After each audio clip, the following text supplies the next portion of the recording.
प्रयोग करके अंग्रेजी में प्रश्न पूछना कैसे शुरू करें। यूज ऑफ व्हाट, व्हाट का मतलब है क्या, इसे प्रयोग करते हैं what helping verb subject main verb object plus question mark. जिसे तुम क्या चाहते हो, अगर क्या शब्द सेंटेंस के बीच में रहे तो इसका अंग्रेजी व्हाट लिखा जाता है। जैसे व्हाट डू यू वांट, तुम क्या चाहते हो। वे लोग क्या खा रहे हैं, what are they eating. Rahul क्या करने वाला है, what is Rahul to do. Priya क्या लिखेगी, what will Priya write, what will Priya write, Priya क्या लिखेगी। WH वर्ड जो व्हाट है इसके बाद हमेशा हेल्पिंग वर्ब आएगा। जब भी आप प्रश्न पूछेंगे टेंस के अनुसार हेल्पिंग वर्ब यहाँ पर लिखा जाएगा। यूज ऑफ व्हेन, व्हेन का मतलब है कब। जैसे when plus helping verb subject main verb object plus question mark होगा। तुम वहां कब जाओगे, तो सेंटेंस बनेगा when will you go there. Sentence में लिखा हुआ है कब, इसके लिए व्हेन लिखेंगे। राहुल कब मेरा इंतजार कर रहा था, when was Rahul waiting for me. वे लोग कब मुंबई जाएंगे, when will they go to Mumbai, when will they go to Mumbai, वे लोग मुंबई कब जाएंगे। मेरा भाई कब अंग्रेजी सीखेगा, when will my brother learn English, when will my brother learn English, मेरा भाई कब अंग्रेजी सीखेगा। वाई, वाई का मतलब है क्यों। जैसे हम प्रयोग करते हैं सेंटेंस में तुम्हारा भाई क्यों राहुल से बात कर रहा है, तो सेंटेंस बनेगा why is your brother talking to Rahul. Ravi school क्यों जाता है, या रवि क्यों स्कूल जाता है, why does Ravi go to school. तुम क्यों वो काम कर रहे हो, why are you doing that work, why are you doing that work, तुम क्यों वो काम कर रहे हो। रिया क्यों अंग्रेजी सीखेगी, why will Riya learn English, why will Riya learn English, Riya क्यों अंग्रेजी सीखेगी। यूज ऑफ वेयर, इसका प्रयोग करते हैं कहाँ के लिए और सेंटेंस में बताते हैं प्लेस। जैसे सेंटेंस बनेगा तुम कहाँ रहते हो, तो हम जानना चाहते हैं प्लेस के बारे में, तो वेयर डू यू लिव, तुम कहाँ रहते हो। राहुल कहाँ काम करता है, वेयर डज राहुल वर्क। वे लोग कहाँ तुम्हारे साथ जाएगा, where will they go with you, where will they go with you, वे लोग कहाँ तुम्हारे साथ जाएगा। अमन कहाँ खेल रहा है, वेयर इज अमन प्लेइंग। ये सेंटेंस आप टेंस के अनुसार बना सकते हैं, अलग अलग सेंटेंस अलग अलग टेंस के अनुसार, और हर जगह आप प्लेस जानने की बात करेंगे। फॉर होम, इसका मतलब है किसके लिए। जैसे for whom plus helping of subject main verb object plus question mark होगा। यह तुमने किसके लिए खरीदा, for whom did you buy it, for whom did you buy it, यह तुमने किसके लिए खरीदा। तुम किसके लिए पैसे कमाते हो, for home do you earn money, for home do you earn money, तुम किसके लिए पैसे कमाते हो। राहुल किसके लिए बैठा है, for home is Rahul sitting. यहाँ पर आप अमन सुमन अभिषेक अमित कुछ भी आप यहाँ पर कर सकते हैं, सेंटेंस में नेम को चेंज कर सकते हैं। राहुल किसके लिए वहां जा रहा है, फॉर हुम इज राहुल गोइंग देयर। यहाँ पर राहुल लिखा हुआ, यहाँ पर हम अमन कर सकते हैं, सुमन कर सकते हैं, कुछ भी यहाँ पर कर सकते हैं। फॉर व्हाट का मतलब है किस लिए। जैसे सेंटेंस बनेगा रमेश किसके लिए घर जा रहा है, for what is Ramesh going to house. तुम किस लिए मुझे पैसे दे रहे हो, तुम किस लिए मुझे पैसे दे रहे हो, for what are you giving me money, for what are you giving me money, तुम किस लिए मुझे पैसे दे रहे हो।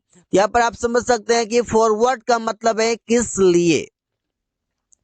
प्रिया किस लिए खाना बना रही है, for what is Priya cooking food, for what is Priya cooking food, Priya किस लिए खाना बना रही है। मेरा दोस्त किस लिए पत्र लिख रहा है, for what is my friend writing a letter, for what is my friend writing a letter, मेरा दोस्त किस लिए पत्र लिख रहा है। होम का मतलब है किसे। जैसे सेंटेंस बनाते हैं तुम किसे चाहते हो, home do you want, home do you want, तुम किसे चाहते हो।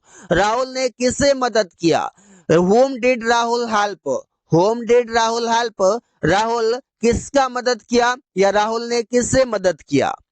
बच्चे किसे पीटा? Whom did children beat? Whom did children beat? बच्चे किसे पीटा? वे लोग किसे खोज रहे हैं? Whom are they searching? Whom are they searching? वे लोग किसे खोज रहे हैं? या फिर शायद आप यहाँ पर फाइंडिंग का भी यूज कर सकते हैं। whose का मतलब है किसका। जैसे यह पेन किसका है? whose pen is this? whose pen is this? यह पेन किसका है? किसका पेन यहाँ रखा हुआ है? whose pen is lying here?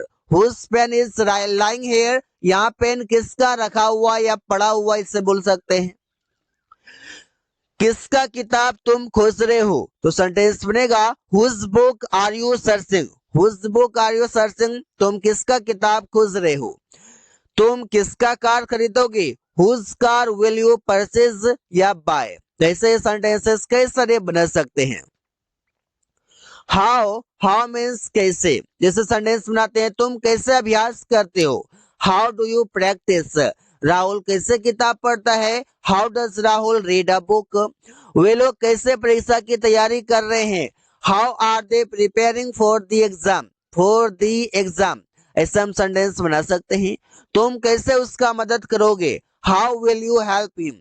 How will you help him? तुम कैसे उसका मदद करोगे?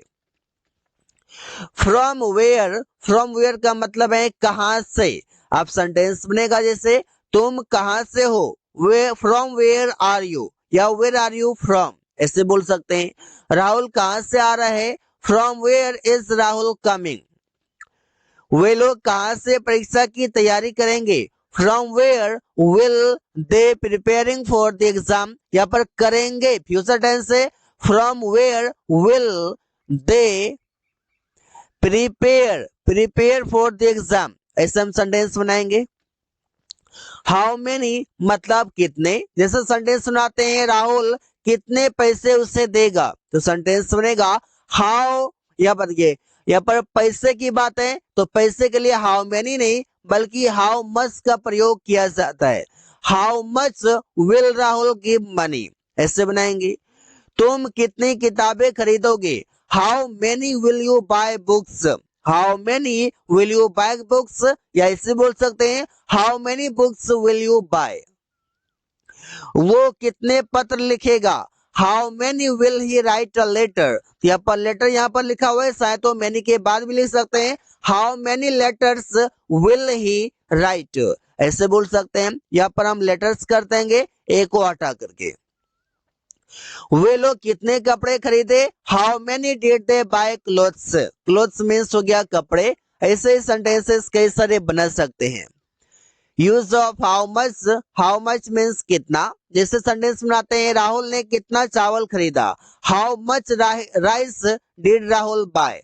यहाँ पर हाउ मच के बाद सीधा नाउन आ गया है, ये यहाँ पर नाउन आ गया है, इस ऑब्जेक्ट को हम यहाँ से हटा देंगे। तुम कितना अभ्यास करते हो? How much practice do you do? उसे क्या उस पैसे दिया? उसने कितना पैसे दिया? How much money did he give? How much money did he give? उसने कितना पैसे दिया? विच मीन्स कौन सा। जैसे कौन सा कार तुम्हें पसंद है या कौन सी कार तुम्हें पसंद है? Which car do you like? तुम्हें या कौन सा पेन तुमने खरीदा? Which pen did you buy? Which pen did you buy? तुमने कौन सा पेन खरीदा? राहुल कौन सा मूवी देखने जा रहा है? Which movie is Rahul going to watch? Which movie is Rahul going to watch? Rahul कौन सा मूवी देखने जा रहा है? सिंस व्हेन इसका मतलब है कब से। जैसे बोलते हैं कब से तुम यहाँ खेल रहे हो? Since when have you been playing here? कब से राहुल अंग्रेजी सीख रहा था? सिंस व्हेन हैड, अब यहाँ पर राहुल लिखा हुआ है तो यहाँ पर यू के जगह पर राहुल कर देंगे। Since when had Rahul been learning English? वो कब से तुम्हारे साथ रहा था? Since when has he been living with you? तो ऐसे सेंटेंसेस कई सारे बना सकते हैं सिंस व्हेन की मदद से। Until when इसका मतलब है कब तक। जैसे तुम कब तक यहाँ रुकोगे? Until when will you stay here? Rahul कब तक आएगा? Until when will Rahul come? until when will Rahul come, Rahul कब तक आएगा, वो कब तक काम करेगा, until when will he work, until when will he work, वो कब तक काम करेगा। वे लोग कब तक अंग्रेजी सीख जाएंगे, तो सेंटेंस बनेगा until when will they learn English। until when का मतलब है कब तक, और इससे प्रयोग करते हैं सेंटेंस में प्रश्न पूछने के लिए।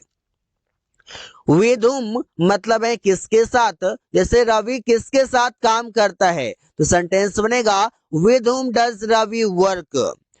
तुम किसके साथ रहते हो, with whom do you live, with whom do you live, तुम किसके साथ रहते हो।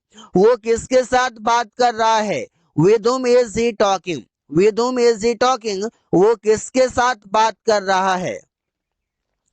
प्रिया किसके साथ बैठी है, with whom is Priya sitting, with whom is Priya sitting, प्रिया किसके साथ बैठी है। तो ऐसे ही सेंटेंसेस बना सकते हैं। So guys, thanks for watching, that's all for today।